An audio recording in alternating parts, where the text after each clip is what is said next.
On the hour, rugbyleague.com news. Brought to you by Thomson Reuters, the global leader for news.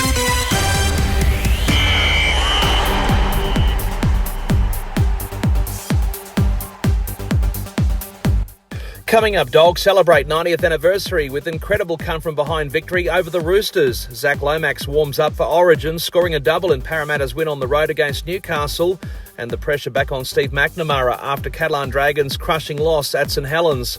But first up, we've had the Friday night games in the NRL, with the Bulldogs coming from behind to topple the Roosters after Parramatta's success in Newcastle. At Accor Stadium, the Chooks led 14-0 at half-time before the Bulldogs came to life.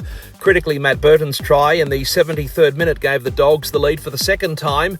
He converted for 24-20, and that's how it stayed.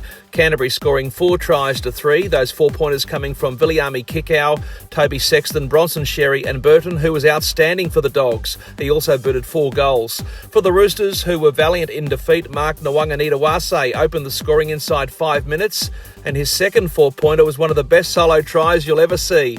Lindsay Collins also scored a try and 4 goals for Sandon Smith. Prior to kick-off, the Dogs paraded former club legends as Canterbury celebrated 90 years since their birth. The crowd 30,166. Earlier, Newcastle 6, Parramatta 28 at McDonald Jones Stadium, with Zach Lomax warming up for State of Origin 1, getting a double for Parramatta in addition to his 4 goals. Mitch Moses, Newcastle-bound Dylan Brown and Jordan Samrani also scored tries for the Eels.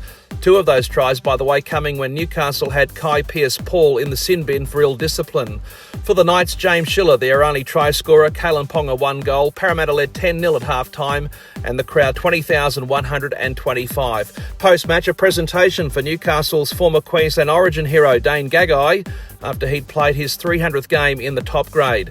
Meanwhile, Martin Tapau's time at the Broncos seems all but over after he liked a social media post slamming the brutal training methods of Brisbane coach Michael Maguire. Former Kiwi Elijah Taylor says Maguire's intensity leaves players fatigued before games.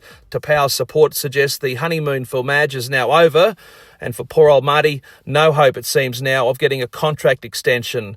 Meantime, Sydney's Daily Telegraph has revealed how Peter V'landys was able to get one of the closest allies to Channel 7 boss and AFL-loving Kerry Stokes on board with the Perth Reds.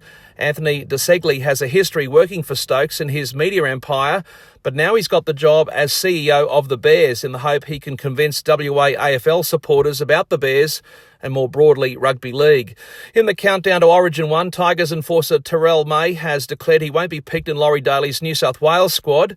In women's Origin, the playing surface at Sydney's Allianz Stadium has come under fire after the Blues took out the series thanks to a 26-6 Game 2 victory over Queensland in wet conditions in Sydney.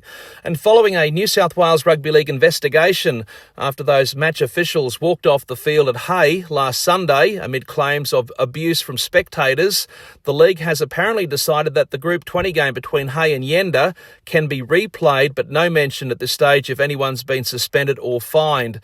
In the UK, a boost for the Rhinos before their Round 11 Super League clash at home against Hull FC. Tom Holroyd opting to stay on with Leeds at least until the end of season 2028.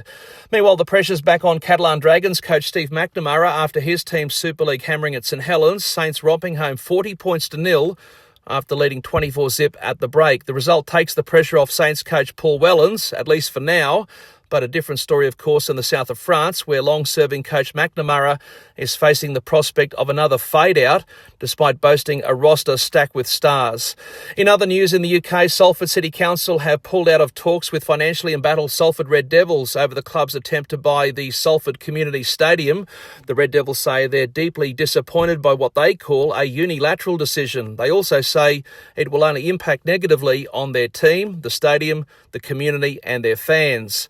And finally, there's been a spectacular backflip by Dublin team Longhorns, who have whinged about the administration of Rugby League Ireland for months, pushing for President Jim Reynolds to resign. They've even said 6 weeks ago that they were packing their bags to play in England, but after getting blocked by the RFL, at least that's what they say, we now see them listed to play in a 5-team Irish competition starting this weekend after it seemed cash-strapped RLI was on the brink of collapse with just 2 teams. I'm Jason Costigan, and that's the latest in news on rugbyleague.com.